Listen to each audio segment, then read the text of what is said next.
histología del tubo digestivo, pero este es un tema que ya entra para el segundo examen de la segunda fase, o sea, no entra para el examen de este sábado. Tenemos que recordar las características del esófago, que son tener una mucosa de un aspecto pálido y con pliegues verticales. Hay una unión gastroesofágica que es muy nítida y el estómago tiene un color pardo claro y también tiene pliegues, pero se nota la diferencia entre la mucosa del esófago y la mucosa del estómago en la pieza macroscópica y también en endoscopía. Recordamos la histología del esófago: epitelio por certificado plano no cornificado, lámina propia, muscular y submucosa, hay glándulas submucosas y tiene una capa muscular propia que es variable.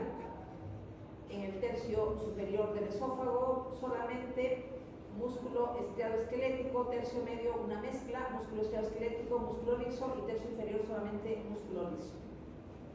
Vamos a ver las primeras anomalías congénitas del esófago. Agenesia, muy raro, quiere decir que no se forma esófago. Atresia, que es más o menos frecuente. Atresia, como ustedes saben, es que se interrumpe el lumen del esófago y queda un cordón sólido para unir los dos cabos, el cabo superior y el cabo inferior. Pero este es un cordón sólido. Tenemos también la fístula traqueoesofágica, que la tenemos acá. Es una fístula traqueoesofágica que está unida a una zona de atresia. Y acá tenemos otra fístula traqueoesofágica. ¿Cuáles son las complicaciones de la atresia? Evidentemente, la regurgitación. Todo el alimento que pasa va a ser devuelto a la boca, no hay regurgitación porque no tiene forma de pasar al esófago. Y en casos de fístula traqueoesofágica, los alimentos pueden llegar al árbol bronquial, dando lugar a neumonías aspirativas con bacterias de la boca y alimentos. Hay una neumonía con daño químico y además infección bacteriana. También desequilibrio hidroelectrolítico, sobre todo en el caso de la atresia. Tenemos igualmente las estenosis, que son zonas de estrechamiento del lumen del esófago por hiperplasia de la capa muscular.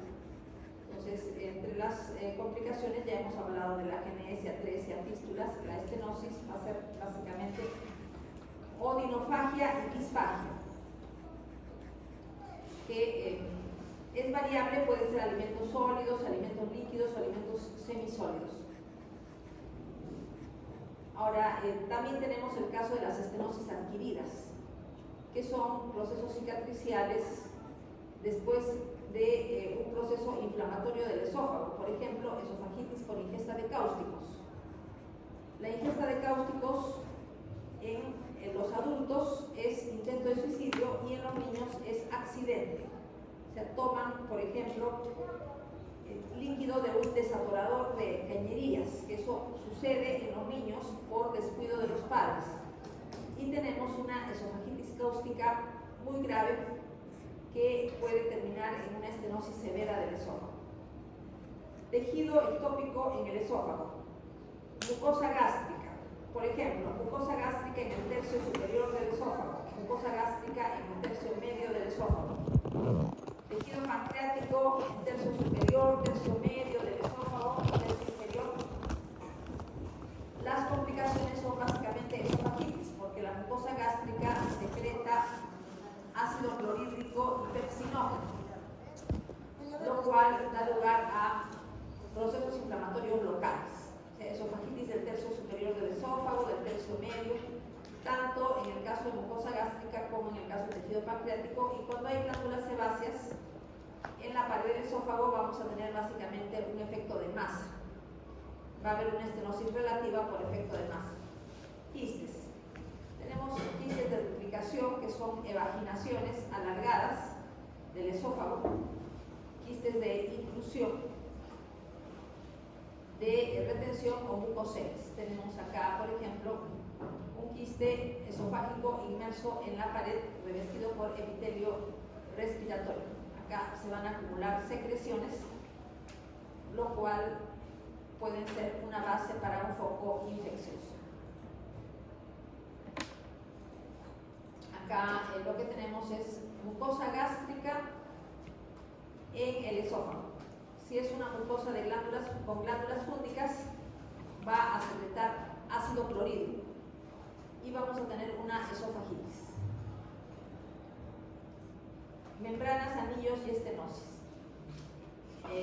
Membranas son repliegues de la mucosa del esófago, pero incompletas, a diferencia de los anillos. Los anillos son pliegues de la mucosa, pero circunferenciales. En cambio, las membranas son solamente lengüetas que no comprometen toda la circunferencia del esófago, sino solamente una parte. Dentro de lo que son las membranas esofágicas tenemos el síndrome de Patterson-Brown-Kelly, o también se llamado síndrome de Plummer-Vinson, que se caracteriza por membranas en el tercio superior del esófago, anemia ferropénica, lositis, o sea, inflamación de la lengua, queilosis, úlceras en las comisuras labiales y riesgo de cáncer del tercio superior del esófago. Entonces, este síndrome es más o menos conocido. Anillos, repliegues concéntricos de toda la mucosa, o sea, es un repliegue circunferencial que abarca todo el lumen del esófago. Entonces va a haber una estenosis relativa. Evidentemente con los anillos, también con las membranas, va a haber una estenosis relativa del lumen del esófago. Tenemos anillos esofágicos del tercio inferior que tienen nombre propio, se llaman anillos de Chasky. En cuanto a la estenosis, las estenosis pueden ser congénitas, engrosamiento de la capa muscular propia del esófago, y también las estenosis pueden ser adquiridas, fibrosis severa de la mucosa. Tenemos un ejemplo, esofagitis por cáusticos, que da lugar a fibrosis severa de la pared del esófago con una estenosis marcada también. Trastornos de la motilidad esofágica, esófago en cascanueces, contracciones amplias del esófago distal por una descoordinación entre la capa circular interna y longitudinal externa de la muscular propia del esófago. Espasmo esofágico difuso, contracciones repetitivas del esófago distal, se llama también esófago en sacacorchos. Disfunción del esfínter esofágico inferior, aumento del tono en reposo del esfínter esofágico inferior y dificultad en su relajación. Cuando nosotros deglutimos un alimento, se produce una onda peristáltica que hace avanzar el bolo alimenticio a lo largo del esófago, y apenas el bolo llega al esfínter esofágico inferior, este esfínter debe relajarse como continuación de la onda peristáltica para dejar pasar el alimento, pero en este caso el esfínter esofágico inferior está hipercontraído.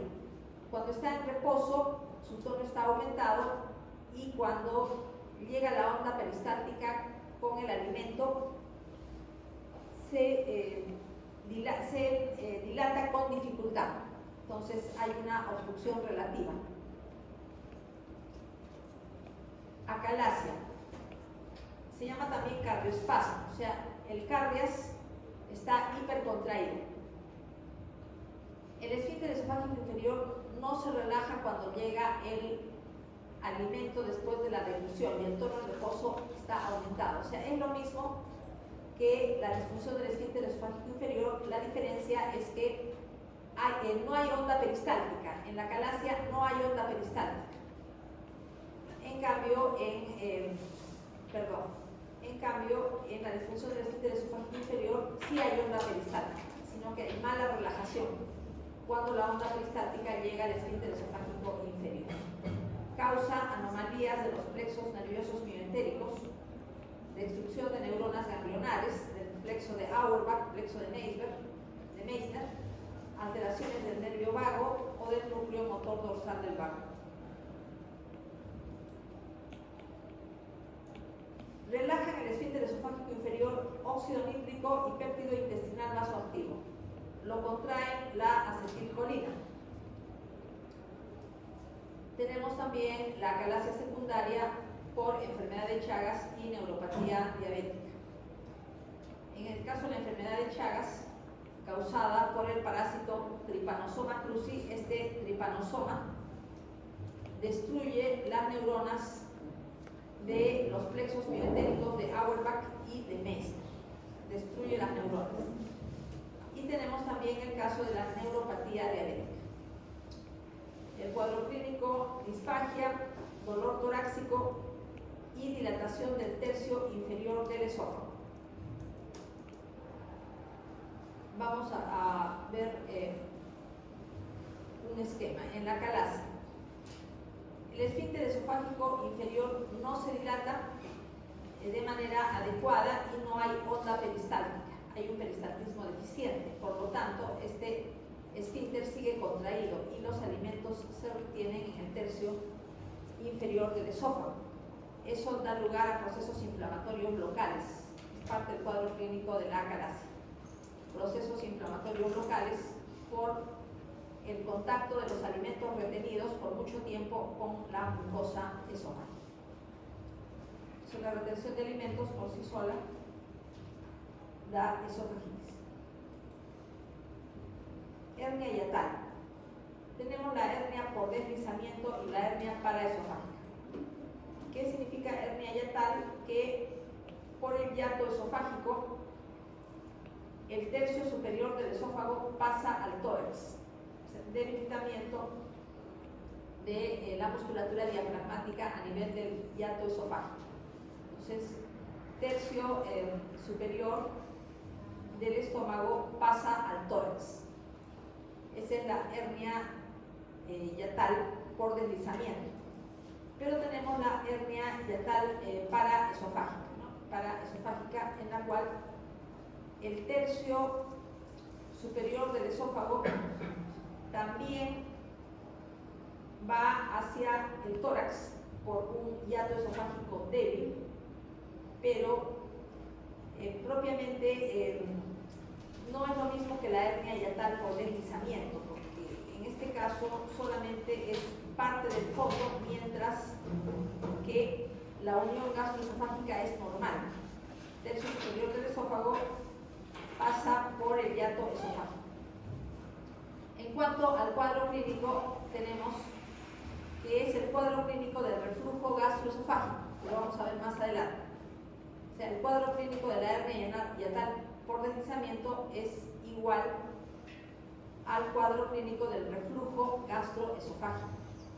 En cambio, en la hernia yatal paraesofágica, el problema es que puede haber dolor por el pasaje del fondo gástrico hacia el tórax y también puede haber compresión de los vasos de esta zona del estómago, dando lugar a procesos de necrosis.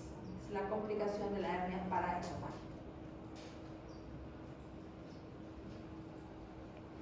Los divertículos son evaginaciones de la pared del esófago.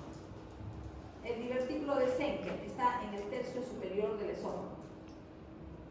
Hay una evaginación en una zona de debilidad de la pared esofágica, divertículo por pulsión.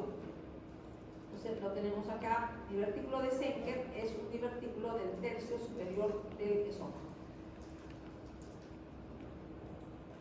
Divertículos por tracción.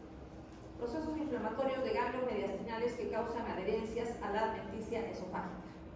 Entonces, si es por tracción, generalmente son en el tercio medio y se adhiere la serosa del esófago a estructuras del mediastino y puede dar lugar a un divertículo por tracción.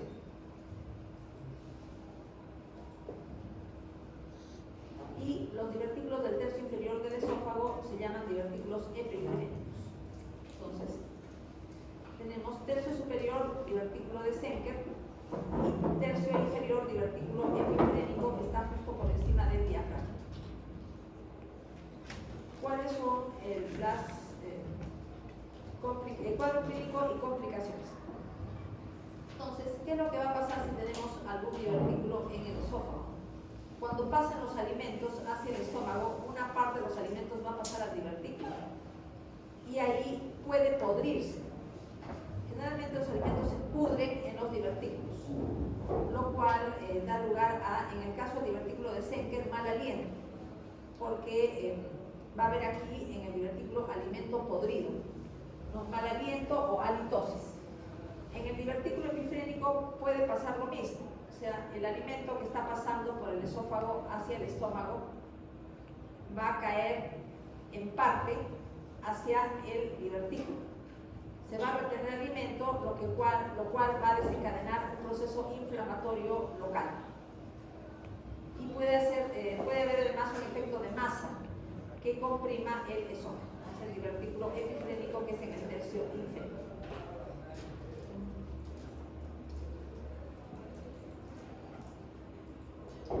Acá tenemos un divertículo verdadero, divertículo de Meckel. Es una evaginación del intestino que termina en un fondo de saco ciego en el borde antimesentérico del intestino. Ustedes recuerdan que es un rezago del conducto ónfalo-mesentérico que no ha regresionado por completo. Tiene las tres capas, las cuatro capas del tubo digestivo las tiene el divertículo, porque es un divertículo verdadero. Puede haber procesos inflamatorios, o sea, puede haber una diverticulitis de Meckel, lo que obliga a extirpar el divertículo. Síndrome de Mallory-Weiss. Desgarros lineales paralelos al eje esofágico, o sea, heridas verticales paralelas al eje esofágico, como consecuencia de náuseas y vómitos intensos. Entonces, ¿qué pasa cuando ha habido una ingesta alcohólica notable? Entonces, va a haber puede haber unas náuseas muy intensas. Y como seguramente ustedes saben, cuando sentimos náuseas y estamos próximos a vomitar, se relaja el esfínter esofágico inferior antes de que aparezca la onda antiperistáltica. La onda peristáltica lleva los alimentos hacia abajo, del esófago al estómago, del estómago al duodeno. Pero también tenemos, cuando sufrimos de náuseas, una onda antiperistáltica. Pero antes de que aparezca la onda antiperistáltica, que es la que nos va a hacer vomitar, la que nos va a hacer devolver los alimentos, debe relajarse el esfínter esofágico inferior. Y eso es lo normal. ¿Qué es lo que pasa cuando ha habido ingesta alcohólica intensa? Entonces va a haber muchas náuseas y náuseas repetitivas, vómitos que duran bastante tiempo, varios minutos, y en algún momento la onda antiperistáltica puede no ser precedida de la relajación del esfínter esofágico inferior. Entonces, es lo que se asume que es lo que sucede, ¿no? En algún momento, cuando estas personas tienen unas náuseas muy intensas, no se relaja el esfínter esofágico inferior frente a la onda antiperistáltica. Va a haber mucha presión en el estómago para poder vomitar, y esto puede desencadenar que se formen unas úlceras lineales en el tercio inferior del esófago. A eso se llama síndrome de Mallory-Weiss. Síndrome de Beauregard consiste en la perforación del esófago. Tiene complicaciones serias como mediastinitis, inflamación de todo el mediastino. Varices esofágicas, consecuencia de hipertensión portal. Ustedes saben que si hay obstrucción en la vena porta, la sangre tiende a llegar a la vena cava por colaterales. Esas colaterales se dilatan. y algunas colaterales están en el tercio inferior del esófago. Entonces, son superficiales, tortuosas, dilatadas. Existe el peligro de que se rompan, repito, porque son muy superficiales. Acá vemos varices esofágicas que están erosionadas. Este es un trombo, y aquí se ve esta es la vena que viene a ser una de las varices esofágicas, una de las venas dilatadas con su erosión superficial y se ha formado un trombo. Acá lo que se ve es una angiografía para la identificación de varices esofágicas que no son vasos normales, son vasos dilatados de paredes delgadas. Acá tenemos la pieza quirúrgica de una autopsia donde se ve la unión gastroesofágica, ¿no? De acá para arriba es esófago y de acá para abajo es estómago. Pero tenemos venas dilatadas, Y acá también las venas que corresponden a las varices esofágicas son muy superficiales. Entonces, a veces una erosión pequeña puede ya ocasionar sangrado. Esofagitis, ya ustedes saben que es la inflamación de la mucosa esofágica. ¿Cuál es la causa más frecuente? El reflujo gastroesofágico, que contiene líquido del estómago con o sin bilis. Si tiene solamente líquido del estómago, va a tener alimentos también, va a haber alimentos mezclados con ácido clorhídrico, que tiene un pH sumamente ácido. Cuando hay un reflujo gastroesofágico, este ácido clorhídrico causa inflamación del esófago. Ahora, ¿qué papel desempeña la bilis? La bilis causa gastritis y esofagitis, ¿no? O sea, la bilis es un líquido que causa inflamación. A veces la bilis puede pasar del intestino, del duodeno, al antro, ¿no? Eso puede suceder. Se llama gastritis alcalina. Cuando la bilis sube hacia el tercio inferior del esófago, empeorando la gastritis. Y también esta bilis puede subir al tercio inferior del esófago, también para dar esofagitis. Cuadro clínico, seguramente ya ustedes lo saben, se trata de dolor tipo ardor o simplemente dolor retroesternal. A veces se ha confundido con un episodio cardíaco. Tenemos también parte del cuadro clínico, la regurgitación. O sea, la persona puede sentir en la boca un líquido con sabor a vinagre, que es el ácido clorhídrico mezclado con alimentos que han regresado del estómago hasta la boca. Eso se llama regurgitación. Puede suceder en el caso de la esofagitis. Morfología macroscópica y microscópica. Macroscópicamente, lo que se ve en la endoscopía es edema.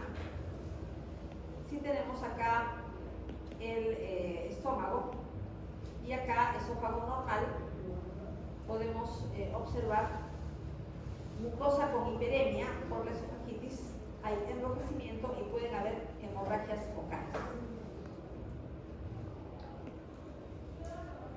Vemos acá la esofagitis de reflujo, o sea, esofagitis por la subida de alimentos con ácido clorhídrico al tercio inferior del esófago. El primer signo son los eosinófilos intraepiteliales. Hay eosinófilos dentro del epitelio. Después viene el alargamiento de las papilas de la lámina propia e hiperplasia de la capa basal del epitelio. Entonces, eso es lo que denominamos proceso reactivo, ¿no? del esófago frente al estímulo agresor que viene a ser el ácido, las secreciones gástricas. Y el ácido clorhídrico forma parte de la secreción gástrica. Bueno, acá también tenemos esofagititis de reflujo. Al comienzo, como ya mencionamos, eosinófilos en el epitelio. Después pueden venir neutrófilos y también macrófagos. Hay una acantosis reactiva, o sea, aumento en el número de capas. Y la lámina propia muestra edema, congestión vascular y exudados neutrofílicos perivasculares. Esófago de Barrett es la metaplasia glandular del tercio inferior del esófago. Metaplasia glandular del tercio inferior del esófago, consecuencia del reflujo gastroesofágico. Entonces, cuando hay reflujo gastroesofágico, como ya sabemos, pasa ácido clorhídrico y alimentos hacia arriba, o sea, hacia el esófago. Del estómago pasa al esófago, lo cual va a dar lugar a procesos de esofagitis, porque el líquido del estómago tiene ácido clorhídrico. En cuanto a tipos de esófago de Barrett, tenemos de segmento largo, más de 3 centímetros, y de segmento corto, menos de 3 centímetros. Tenemos acá la unión gastroesofágica normal y los pliegues del estómago, pero acá sí consideramos la línea Z, donde termina el esófago y empieza el estómago, a este nivel donde está la flecha. Todo esto va a ser esófago de Barrett y va a tener una tonalidad eritematosa y granular. Se observa como una especie de empedrado en el tercio inferior del esófago. A la endoscopía, ¿cómo se ve esto? Se puede ver zonas enrojecidas, zonas enrojecidas y zonas pálidas de aspecto normal. Entonces, puede ser de segmento largo, más de 3 centímetros de longitud, y de segmento corto, menos de 3 centímetros. A la endoscopía, la mucosa tiene un aspecto aterciopelado y rojo. Esta es mucosa esofágica normal. Acá esófago de Barrett. Si hasta este lado está el estómago, vamos a ver este aspecto hiperémico, granular y aterciopelado del esófago de Barrett. Microscópicamente, ¿qué es lo que observamos? Un epitelio glandular con una metaplasia intestinal. Entonces tenemos la metaplasia intestinal, que es consecuencia de la hiperacidez gástrica, ¿no?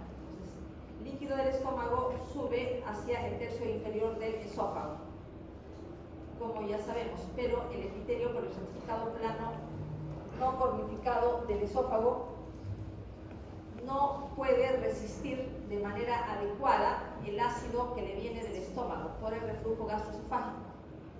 En cambio, el epitelio glandular que se forma durante la metaplasia intestinal del esófago de Barrett tiene mayor capacidad de resistir los ácidos que vienen del estómago, básicamente ácido clorhídrico.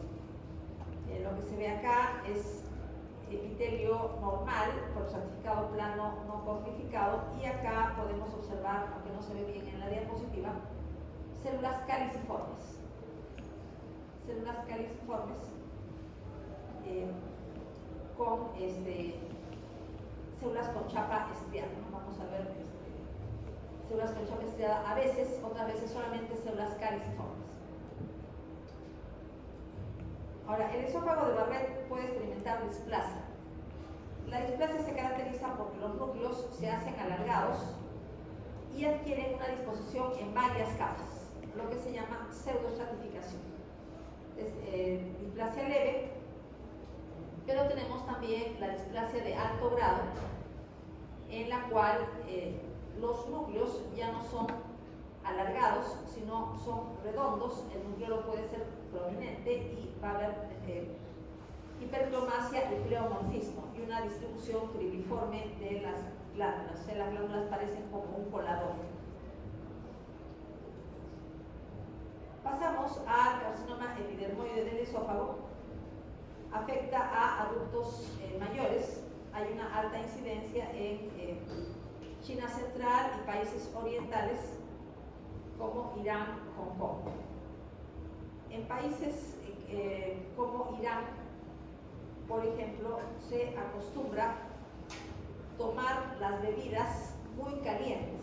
Por ejemplo, si uno toma un té, prácticamente estas personas tomarían un té con agua recién hervida, o sea, un té con agua que está a 100 grados centígrados. Ya se acostumbran en esa zona de Oriente, donde están todos los países que antiguamente daban lugar a Persia, tienen esa costumbre, ¿no? Tomar bebidas sumamente calientes, infusiones con el agua prácticamente recién hervida. En la zona occidental de Kenia hay una zona de incidencia alta de cáncer de esófago, porque tienen la costumbre de ingerir leche fermentada, una forma de leche fermentada que se llama murcia, que tiene acetaldehído. El acetaldehído es un carcinógeno para la mucosa del esófago.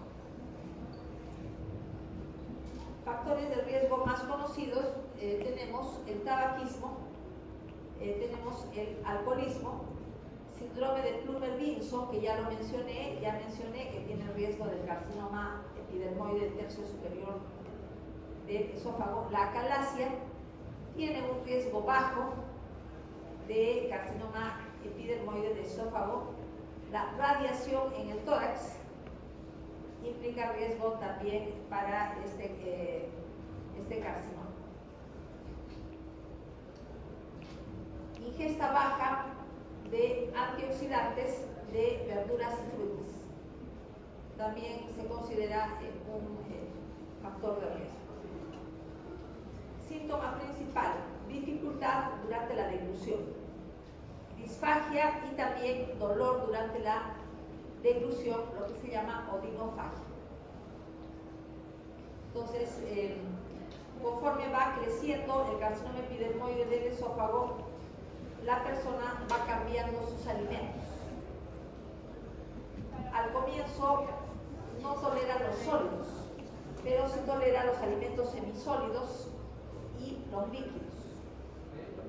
Entonces hay una disfagia progresiva con el paso del tiempo, y conforme va creciendo el tumor sucede más bien una disfagia a alimentos semisólidos, y llega un momento en que el paciente solamente puede tomar líquidos, no puede tomar más por la obstrucción del cáncer, o inclusive no puede tomar nada, y prácticamente adelgaza bastante, teniendo un aspecto emaciado. Emaciado quiere decir un aspecto muy adelgazado. Diagnóstico temprano. Para que el diagnóstico temprano sirva de algo, se recomienda hacerse endoscopías periódicas. O sea, el gastroenterólogo, mientras hace la endoscopía, puede revisar bien el esófago para descartar cualquier tipo de hallazgo que sugiera una neoplasia. Esa es la forma de conseguir diagnósticos adecuados. Pero cuando el cáncer se diagnostica, cuando ya la persona tiene disfagia y odinofagia, prácticamente ya dio metástasis. Entonces, lo ideal es diagnosticar el cáncer de esófago antes que dé síntomas. Y para eso estamos diciendo que se puede recurrir a las endoscopías periódicas. Si el diagnóstico es temprano, el pronóstico es más o menos bueno.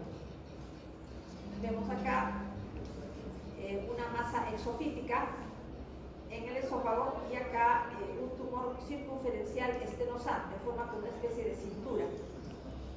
Entonces esto lo llamamos tumor estenosante, pero es circunferencial porque compromete todo el lumen del esófago.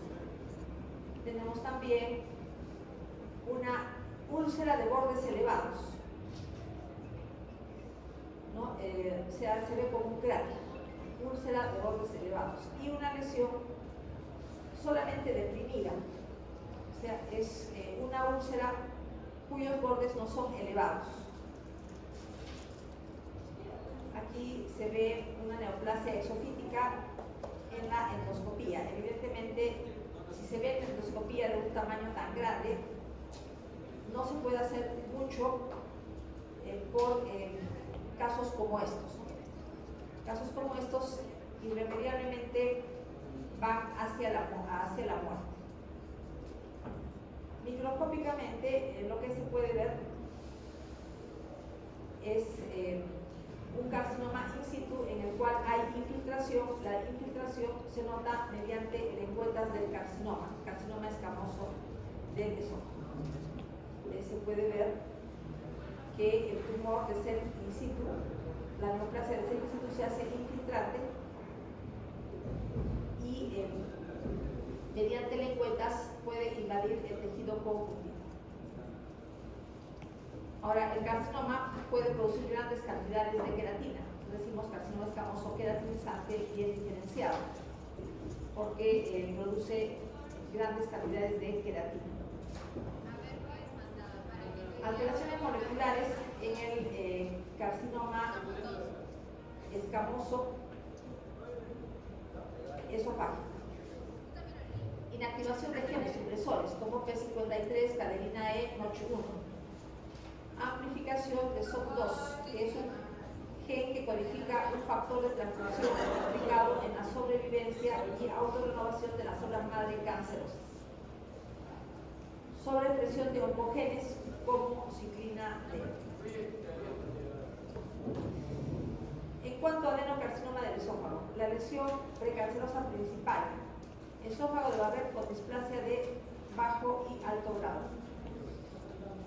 La incidencia anual de displasia en esófago de Barrett es 0.2 al 2%, pero hay otros factores de riesgo como el tabaco y la radioterapia.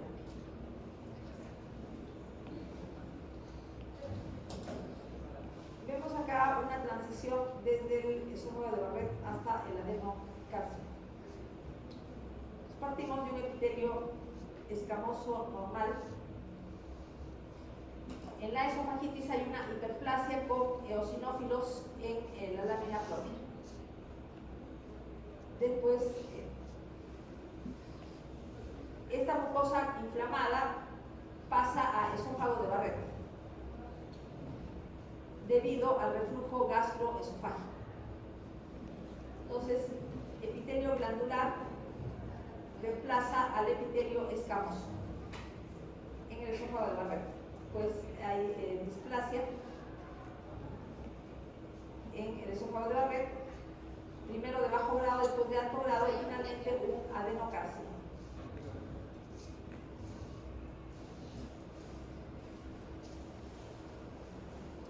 Bueno,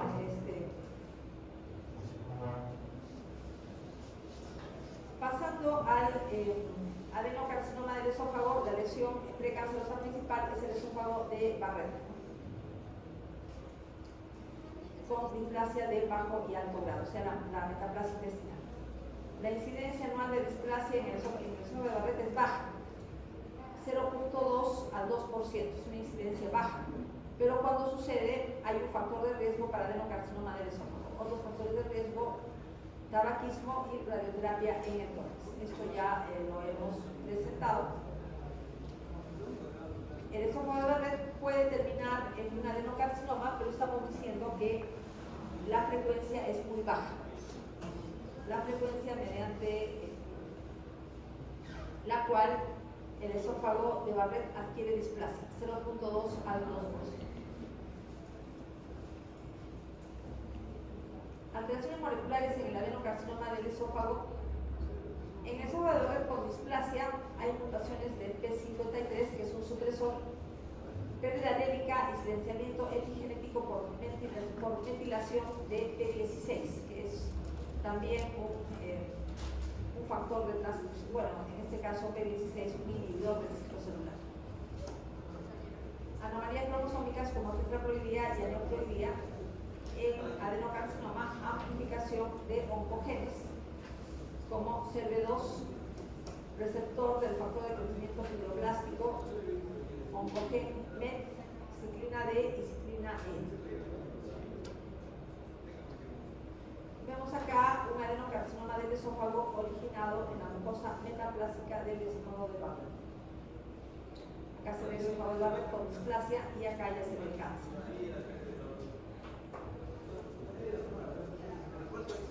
Dejamos todo lo que es esófago y pasamos a estómago, recordando que hay tres partes, bueno, hasta 4 partes.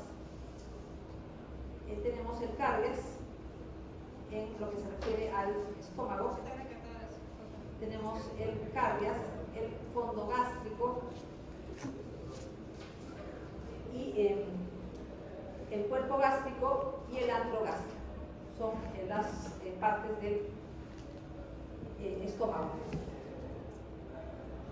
En lo que se refiere a cuerpo gástrico, tenemos la mucosa, perdón, esto es antro gástrico. Tenemos el epitelio foveolar, que es cilíndrico simple con vacuola de mucina, hasta los cuellos glandulares. A este nivel están los cuellos glandulares y de acá hacia abajo está el epitelio glandular. Las glándulas centrales son de tipo mucoso. Tenemos el compartimento foveolar y la capa glandular, que sirve para evaluar la atrofia. En la mucosa fúngica vamos a tener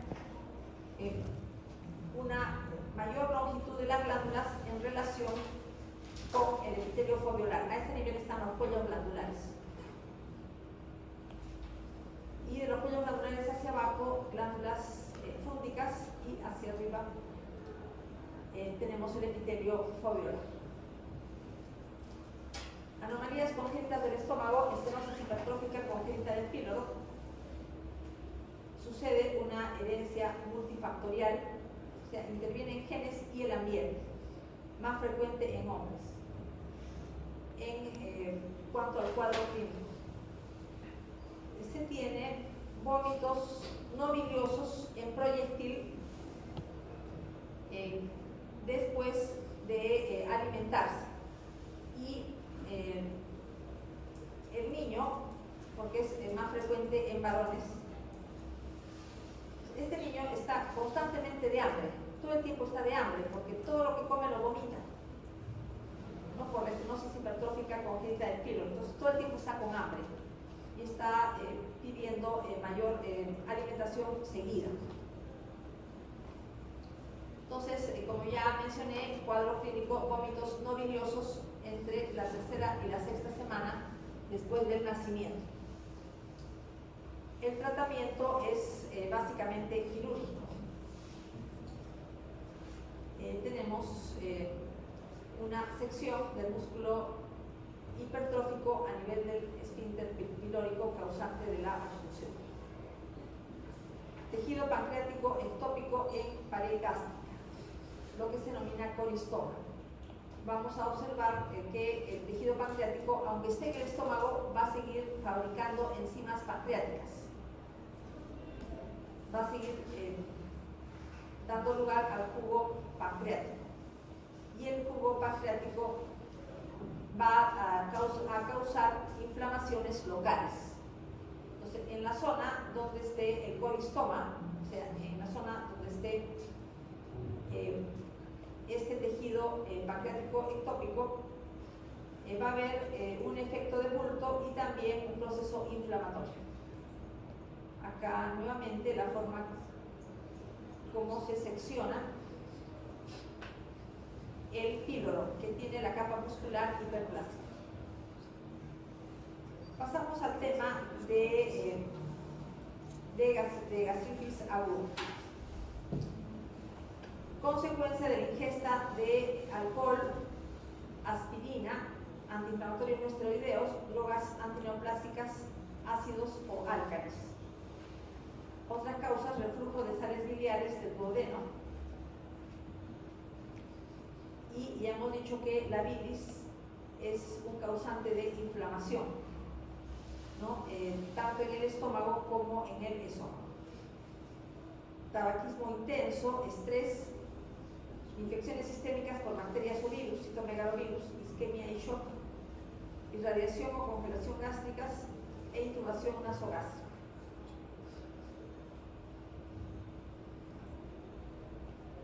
En la gastritis aguda, lo que se va a ver es hemorragias puntiformes, se ven como puntos rojos en la mucosa del estómago. Es una gastritis aguda. En estos casos, el estrés es un factor muy importante en la producción de la gastritis aguda, el estrés. Vemos que cada punto rojo viene a ser una erosión puntiforme en la mucosa y la sangre a dicho nivel aparece oscura debido a la exposición al ácido gástrico. Ya la sangre no se ve roja, sino se ve de un color marrón. Acá observamos que hay una úlcera estrecha. Si acá tenemos pared gástrica del estómago normal y acá también, entonces lo que va a suceder es que se va a evidenciar una úlcera en los bordes. Mejor dicho, una úlcera en la parte profunda de esta zona en la cual se ha perdido el epitelio. Microscópicamente, ¿por qué se caracteriza la gastritis crónica? La gastritis crónica debe informarse como superficial o superficial y profunda. Profunda cuando el proceso inflamatorio comprometía la zona glandular. Una gastritis crónica profunda evidentemente va a terminar en una atrofia glandular. Hay que indicar el grado de la atrofia. La atrofia puede ser leve, moderada o severa. También tiene que informarse la actividad del proceso inflamatorio. ¿Cuándo decimos una gastritis crónica activa? Cuando en la biopsia salen neutrófilos en la mucosa. O sea, neutrófilos en la mucosa implica un proceso inflamatorio agudo. Vemos acá una gastritis crónica. Debajo del epitelio se puede ver la cantidad de células inflamatorias. Y también hay una gastritis profunda porque hay atrofia. Si bien la inflamación no está en todas las glándulas, está en algunas zonas para dar lugar a una pérdida de glándulas, lo que significa atrofia. Y después de la atrofia viene la metaplasia intestinal.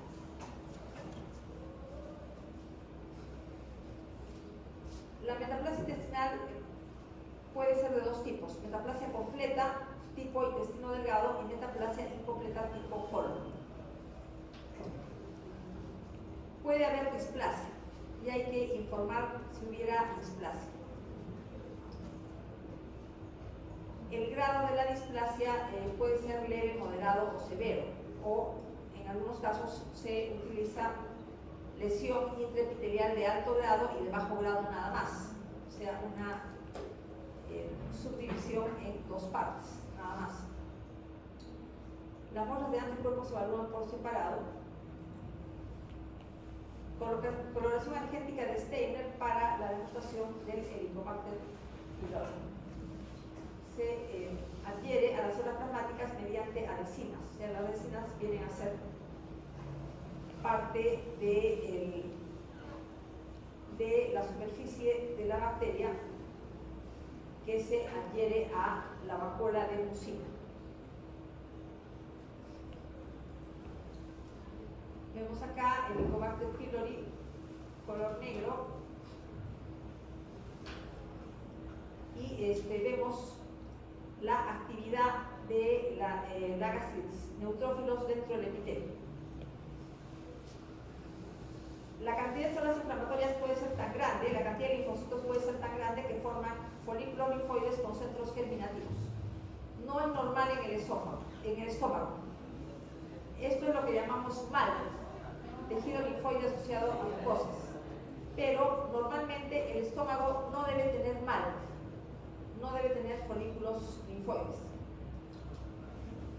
Cuando los tiene, significa predisposición a linfoma gástrico, pero el riesgo es bajo. De todas maneras, el riesgo es bajo.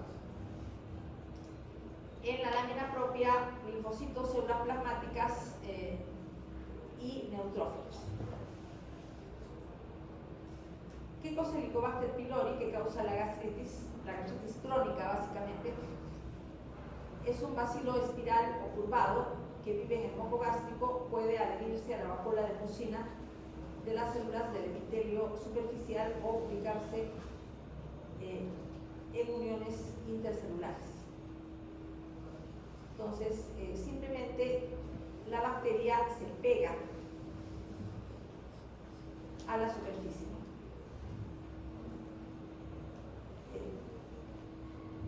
Se pega a la superficie y una vez pegado a la superficie intervienen otros factores, que ahora lo vamos a ver. La transmisión es tipo fecal-oral. Recordamos que el Helicobacter pylori tiene más o menos la forma de S y un grupo de flagelos polares que le permiten nadar en el moco gástrico.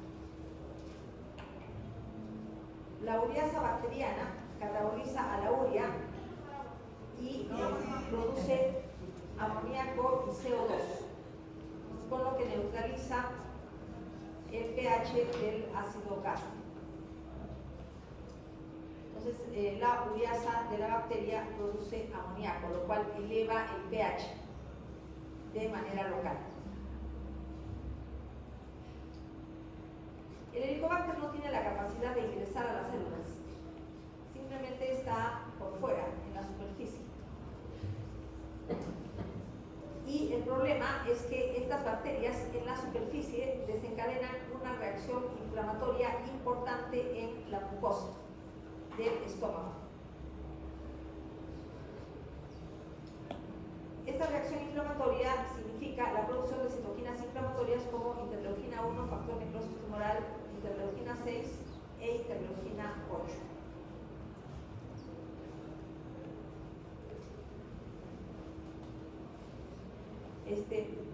Ahora, tiene otros factores agresores como proteasas y fosfolipasas bacterianas que debilitan el moco gástrico y permiten que la bacteria se acerque a la superficie del epitelio. Entonces tenemos acá que sucede la infección.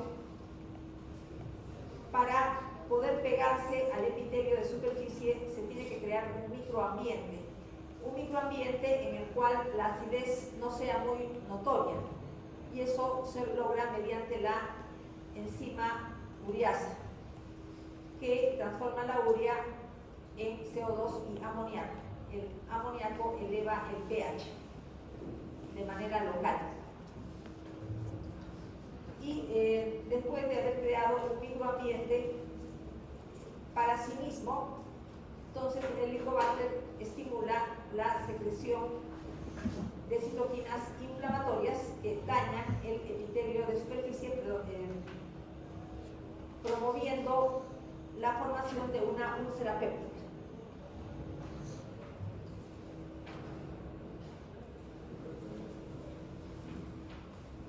Las cepas más dañinas de Helicobacter pylori, las que están más asociadas con cáncer, tienen una isla de patogenicidad que se llama CAG-A, tiene 40 kilobytes. Codifica genes involucrados, 40 kilobases. codifica genes involucrados en la capacidad de producir inflamación y neoplasias.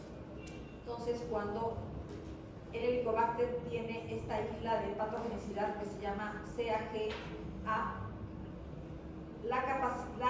el grado de inflamación que produce después de haberse colocado encima del epitelio es mayor. Entonces, lo que hace daño no es propiamente la bacteria, no es propiamente el Helicobacter. Lo que hace daño es la inflamación despertada por el Helicobacter. Es lo que hace real daño y puede terminar en una gastritis crónica atrófica con displasia, y eso evolucionar hacia adenocarcinoma, aunque en realidad es sumamente raro que la gastritis crónica termine en cáncer. Es raro, pero dentro de lo raro que es, sucede.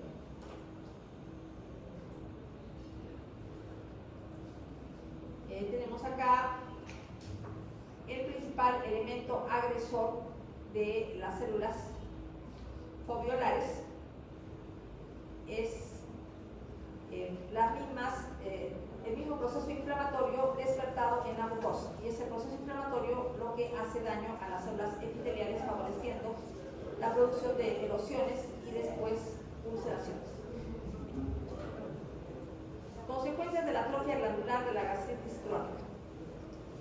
La inflamación destruye las glándulas en la gastritis crónica. Cuando afecta fondo y cuerpo, sucede hipocloridria, lo cual favorece la colonización bacteriana.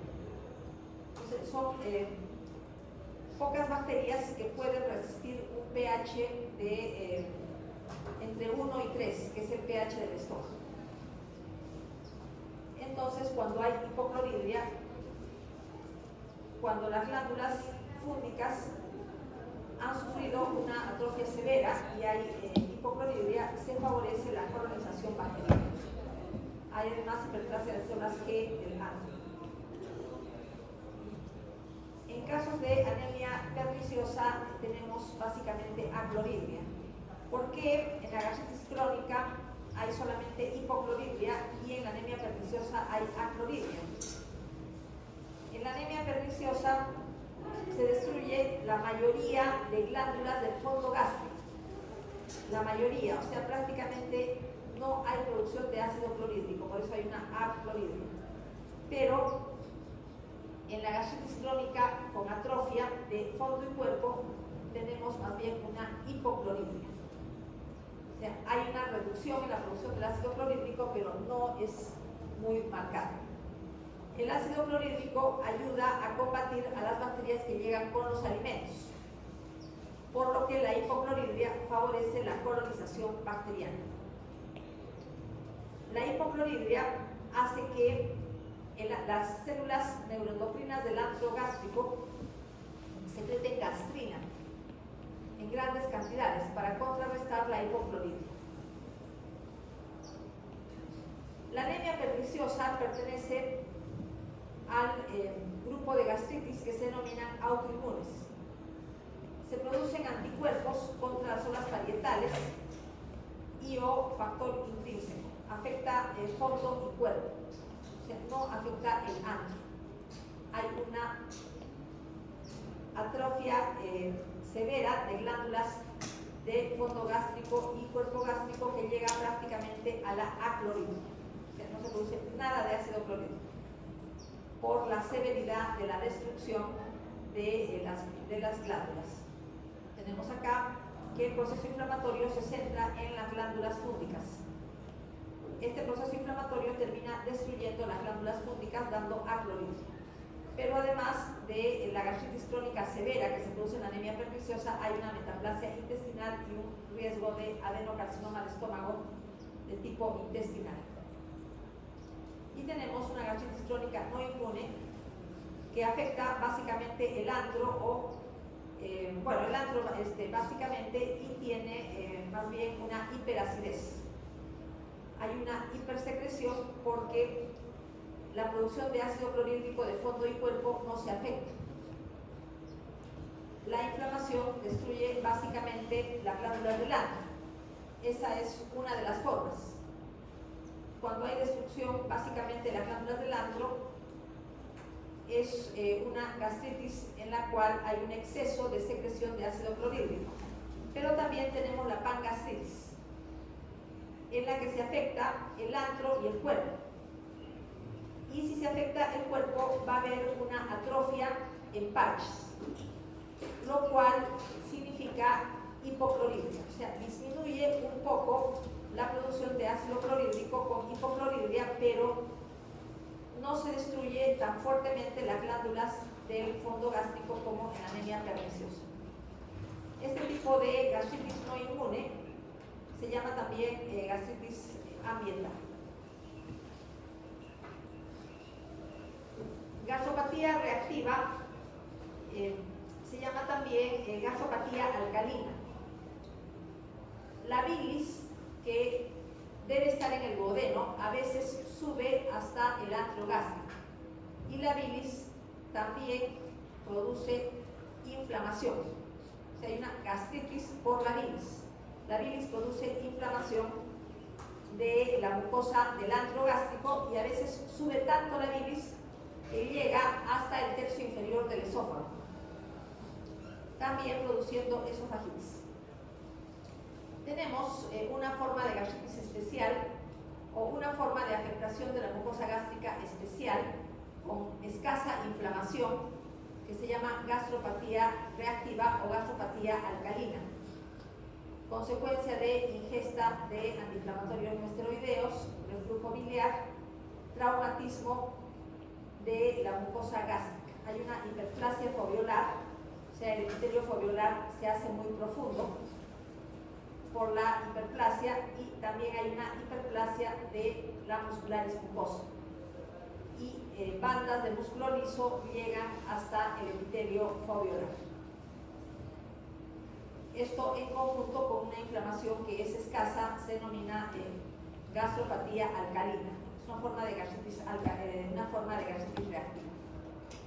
Pasamos al tema de úlcera péptica. La causa de la úlcera péptica es el daño que causan a la mucosa el ácido clorhídrico y el pepsinógeno, básicamente el ácido clorhídrico y el pepsinógeno que se transforma en pepsina. ¿Dónde hay úlceras pépticas? En el estómago, básicamente en el antro, abdominio de la curvatura menor, en el duodeno y en todas partes en las que haya mucosa gástrica fúngica ectópica.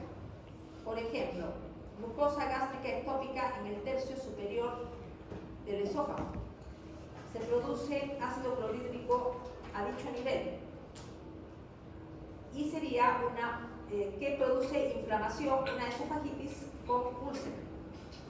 Eso sería una úlcera péptica también, aunque esté en el esófago, porque es causado por mucosa gástrica ectópica, pero esta mucosa gástrica ectópica secreta ácido clorhídrico y pepsinógeno. El divertículo de Meckel. El divertículo de Meckel puede tener mucosa gástrica ectópica, como también mucosa pancreática ectópica. Si hay mucosa gástrica ectópica, hay producción de ácido clorhídrico y pepsinógeno. Y si sucede una inflamación con ulceración en el divertículo de Meckel, también será una úlcera péptica, aunque no esté en el estómago. En el duodeno puede haber igualmente úlceras pépticas, porque muchas veces el alimento que pasa del estómago al duodeno tiene una concentración muy alta de ácido clorhídrico, que toma contacto con la mucosa duodenal, que tiene mecanismos defensivos frente a la acidez, pero cuando la acidez es muy grande, los mecanismos defensivos son insuficientes y se produce una úlcera péptica duodenal.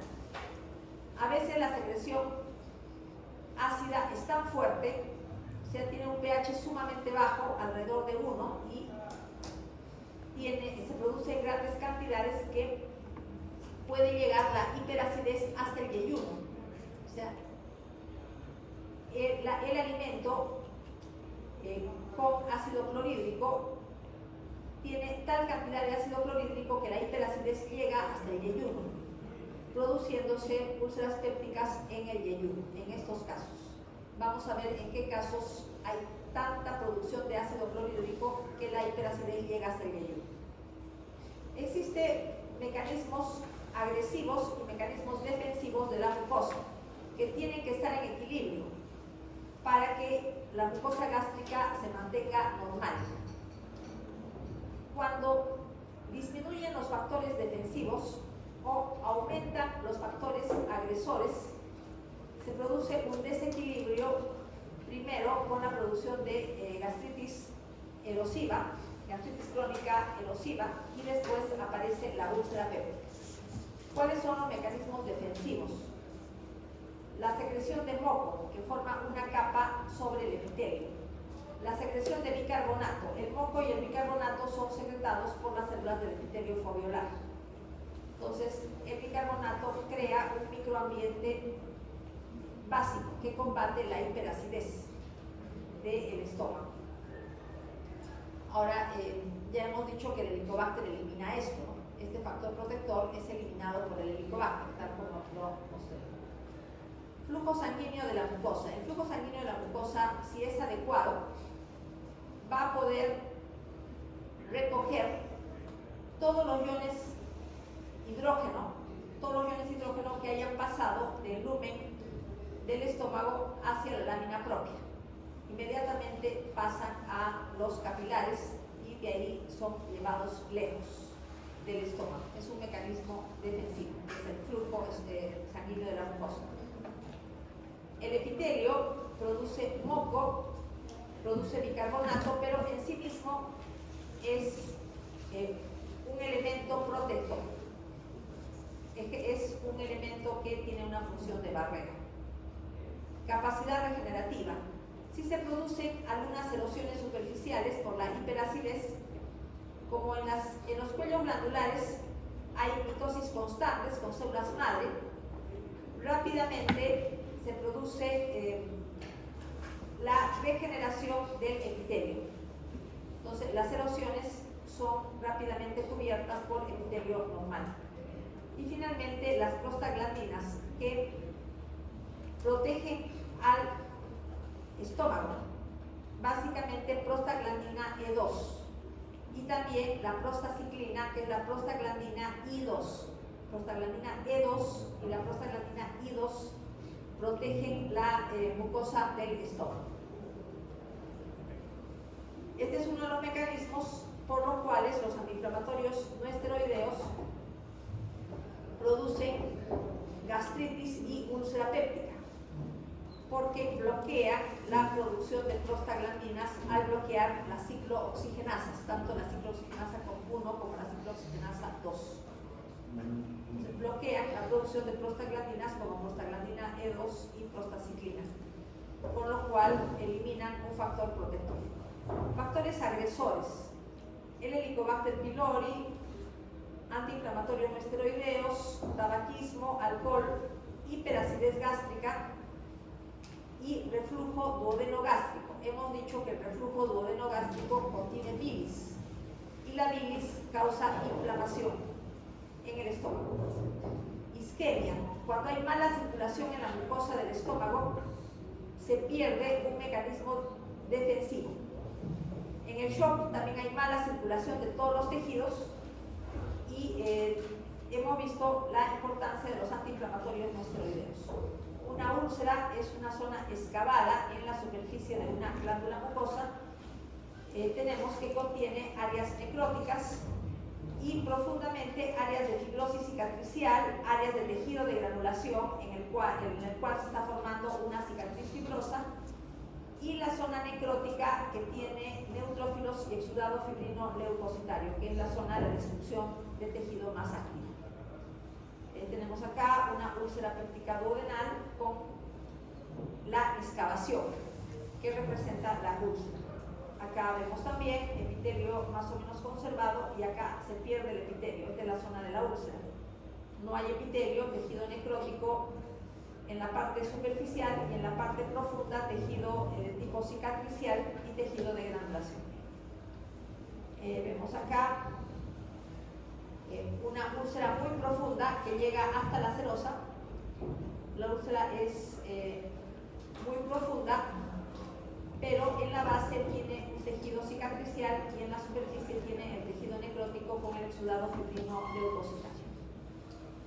Cuadro clínico de la úlcera, seguramente ya ustedes lo saben: dolor tipo ardor a nivel del epigastrio 1 a 3 horas después de la ingesta de alimentos y empeora en las madrugadas. O sea, en las madrugadas se siente el dolor tipo ardor en el epigastrio mucho más fuerte. Complicaciones de la úlcera: hemorragia, puede haber un sangrado de la úlcera, perforación. Cuando las úlceras penetran muy profundamente hasta la serosa puede llegar a perforarse, lo cual da lugar a un cuadro clínico aparatoso. Y por último viene la obstrucción por la fibrosis. Las úlceras que están cerca al píloro, cuando curan, presentan fibrosis a dicho nivel, lo cual puede representar una zona de estenosis, que vendría a ser una complicación de la úlcera. Tenemos también las úlceras pépticas agudas como complicación del uso de antiinflamatorios no esteroideos, estrés emocional. Úlcera de Curry es el estrés causado por enfermedad o traumatismo del sistema nervioso y el estrés de las quemaduras extensas, que se llama úlcera de Curry. Todas son úlceras pépticas agudas por la hiperacidez. ¿Por qué son agudas y no crónicas? Son agudas porque no hay nada de fibrosis, solamente hemorragias superficiales en la mucosa del estómago. Es un proceso agudo, úlceras gástricas pépticas agudas de estrés. La zona de hemorragia no se ve roja, sino se ve de color café, porque el ácido clorhídrico actúa sobre la sangre dándole una tonalidad café, digiere la sangre dándole una tonalidad café.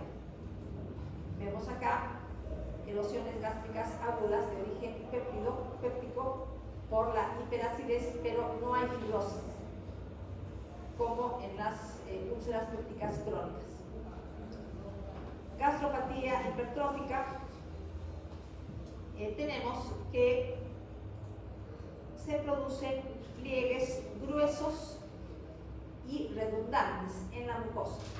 A eso le llamamos una gastritis hipertrófica. Los pliegues llegan a estar tan engrosados que brindan un aspecto cerebriforme. Parecen las involuciones cerebrales.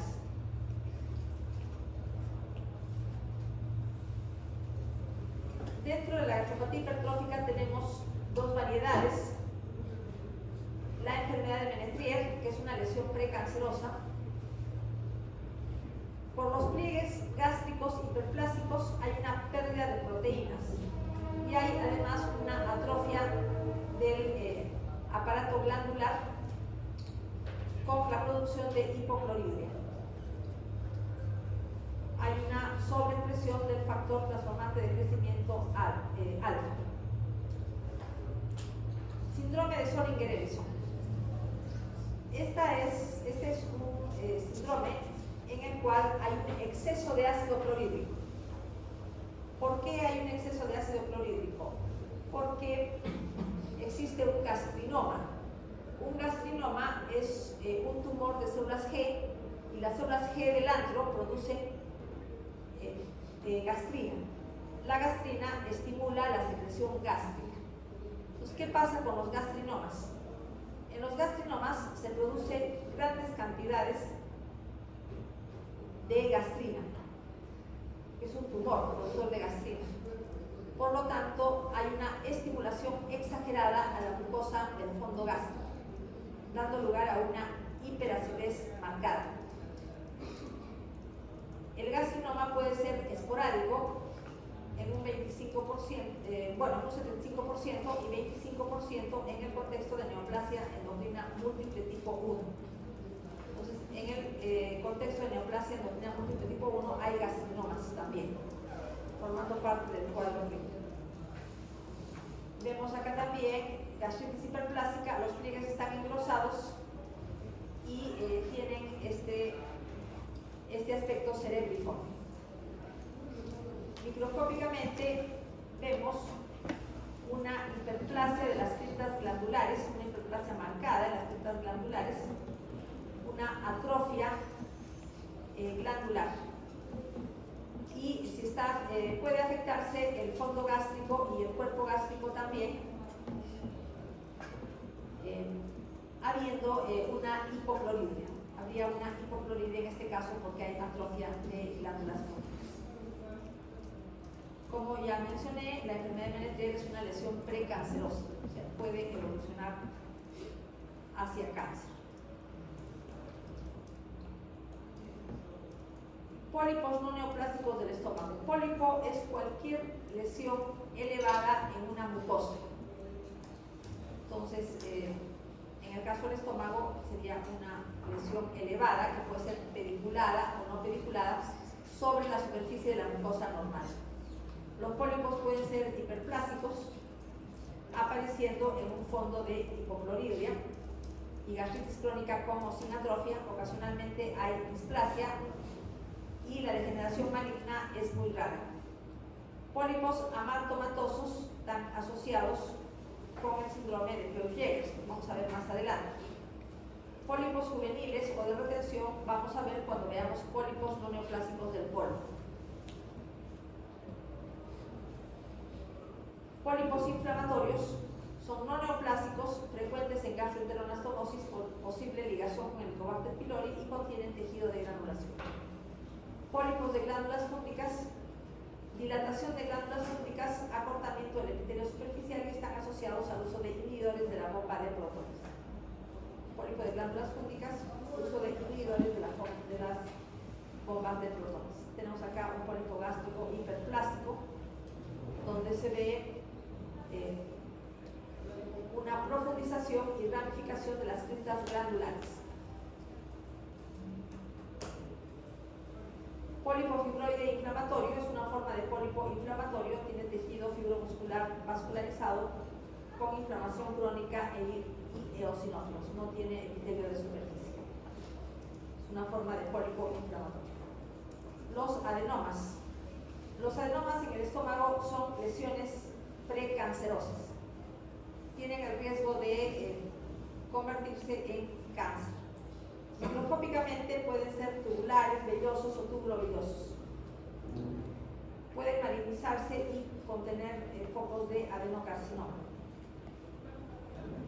¿No? Pero el adenoma es en sí un tumor benigno. Es un pólipo neoplásico, pero es una neoplasia de tipo benigna. Pero puede convertirse en adenocarcinoma de estómago de tipo intestinal. Aquí vemos un adenoma tubular de estómago, gran cantidad de túbulos, una displasia leve. Adenoma velloso del estómago. Velloso viene de vellosidad. Tiene unas estructuras alargadas que nos recuerdan a las vellosidades intestinales. Entonces, cuando el adenoma tiene esas estructuras alargadas, tipo vellosidad intestinal, decimos adenoma velloso del estómago. El adenoma velloso tiene mayor capacidad de malignización en relación con el adenoma tubular. Factores de riesgo del adenocarcinoma tipo intestinal del estómago. Vamos a recordar la clasificación de Lauren, que es una clasificación muy sencilla del adenocarcinoma de tipo intestinal. Existen dos categorías: carcinoma de tipo intestinal y carcinoma de tipo difuso. Dos categorías del cáncer de estómago. Por eso la clasificación de Lauren es muy sencilla: cáncer gástrico de tipo intestinal y cáncer gástrico de tipo difuso. Otros factores de riesgo de adenocarcinoma tipo intestinal: Helicobacter pylori, gastritis crónica con o sin atrofia glandular, con o sin metaplasia intestinal y displasia epitelial. La gastritis autoinmune, la anemia perniciosa, está predispuesta al adenocarcinoma gástrico. Los adenomas se pueden convertir en adenocarcinomas. La gastrectomía parcial es un factor de riesgo porque permite el reflujo biliar, y ya sabemos que la bilis es dañina para la mucosa del estómago. Entonces habría una gastritis alcalina que a veces puede terminar en un adenocarcinoma de tipo intestinal. Enfermedad de Menetrier, que ya le hemos mencionado, alimentos ahumados son alimentos que tienen hidrocarburos aromáticos policíclicos, que son carcinógenos. Se forman durante el procedimiento de ahumación. Tabaquismo igualmente es un factor de riesgo para cáncer de estómago de tipo intestinal. Exceso de sal en alimentos. La sal es un carcinógeno. Los nitratos que vienen en los conservantes, cuando se consumen comidas enlatadas, se reducen a nitritos por bacterias y se combinan con aminas, dando lugar a nitrosaminas que son carcinógenos. Ingesta baja de antioxidantes, tipo que están en alimentos como verduras y frutas. Grupo sanguíneo A, historia familiar de cáncer de estómago, cáncer de colon hereditario no polipósico, en el cual hay defectos en la reparación del DNA.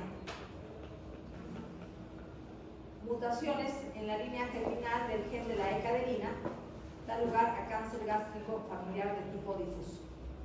El de tipo difuso se le llama también en anillo de sello.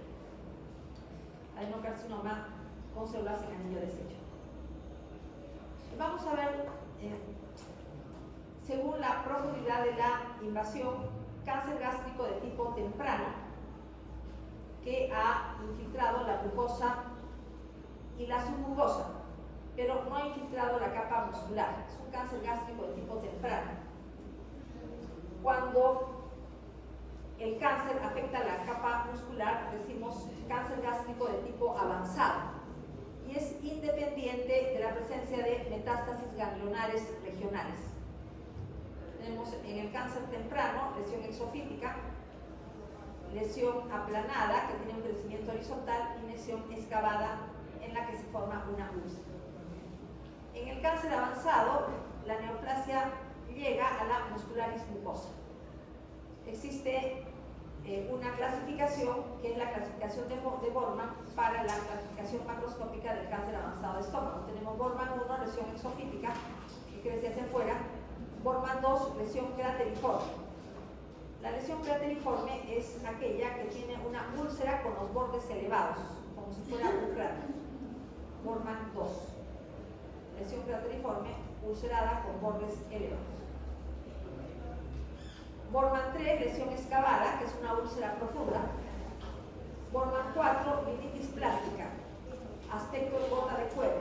La linitis plástica, bueno, este es un Borman 2, lesión tipo crateriforme. Esta es un Borman 3, lesión ulcerada. Y este es un Borman 4, en el cual hay una diseminación horizontal de la neoplasia, simplemente con un engrosamiento difuso del tejido glandular.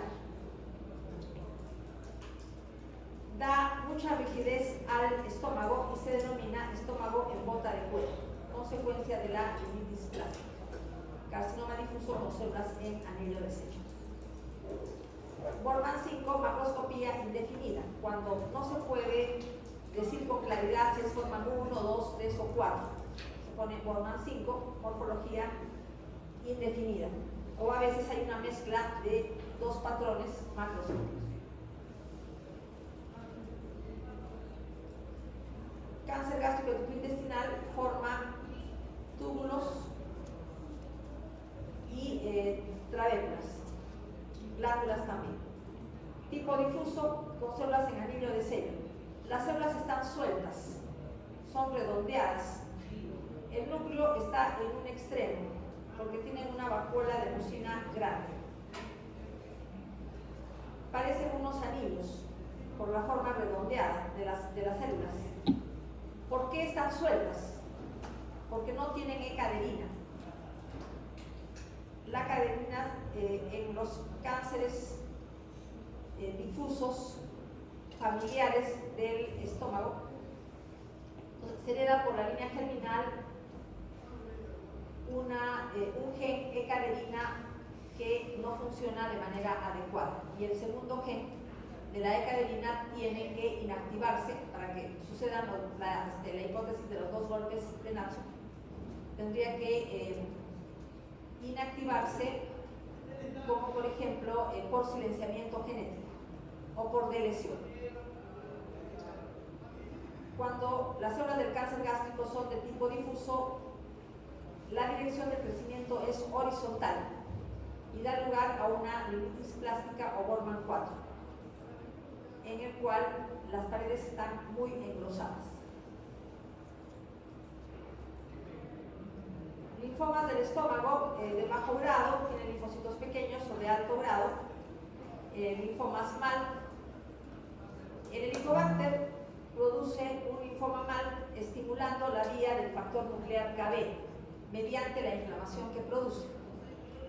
Por lo tanto, el linfoma MAL, cuando es consecuencia de la infección por el Helicobacter pylori, puede erradicarse fácilmente al erradicar el Helicobacter pylori mediante el tratamiento antibiótico adecuado. Pero algunas veces el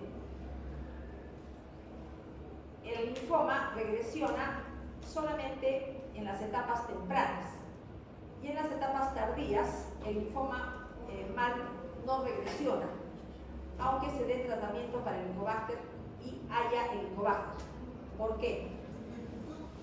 Porque ya la vía proliferativa del factor nuclear Kb no se estimula por el Helicobacter, se estimula por mutaciones adquiridas.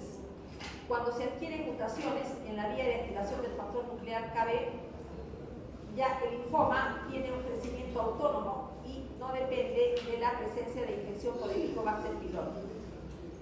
Microscópicamente, los linfomas MAL tienen abundantes folículos lesión linfoepitelial y abundantes células plasmáticas. Macroscopía similar a carcinomas. Tenemos lesión linfoepitelial, histocitos malignos en el epitelio. Terminamos con tumores del estroma gastrointestinal que pueden derivar del músculo liso, pueden derivar del tejido nervioso, pueden derivar tanto el tejido nervioso como el tejido muscular liso, y los verdaderos tumores del estroma gastrointestinal son los que no tienen ninguna diferenciación hacia los anteriores. Derivan de las células intersticiales de Cajal, que son células marcapaso o gastrointestinales, están en la pared muscular del intestino. Bueno, intestino, pero también estómago, ¿no? Estómago puede suceder de GIST. Por inmunistoquímica son positivos para c-KIT o CD117, para el receptor del factor de crecimiento, que es un receptor del factor de crecimiento celular madre, positivos para CD34 y positivos para DOG, que significa descubierto en GIST, en inglés, Discovered on GIST, de ahí viene el nombre de DOG, es un antígeno descubierto en GIST. Mutaciones del tiene GIST, c-KIT, su unidad alfa del receptor del factor de crecimiento derivado de plaquetas, y mutaciones del complejo succinato deshidrogenasa mitocondrial. Se utiliza cuando tiene la mutación del c-KIT o de la subunidad alfa del receptor del factor de crecimiento derivado de plaquetas, el fármaco, el mismo fármaco que se utiliza en el tratamiento de la leucemia mieloide crónica, que es el inhibidor de una tirosina quinasa quimérica. Este tipo de tumores responden también a este tipo de inhibidores. Tenemos acá un GIST fusiforme, células alargadas, y un GIST epitelioide, células de aspecto epitelial con un núcleo atípico, con un núcleo prominente y algunas características de cáncer. Nada más en lo que se refiere a la clase de hoy día.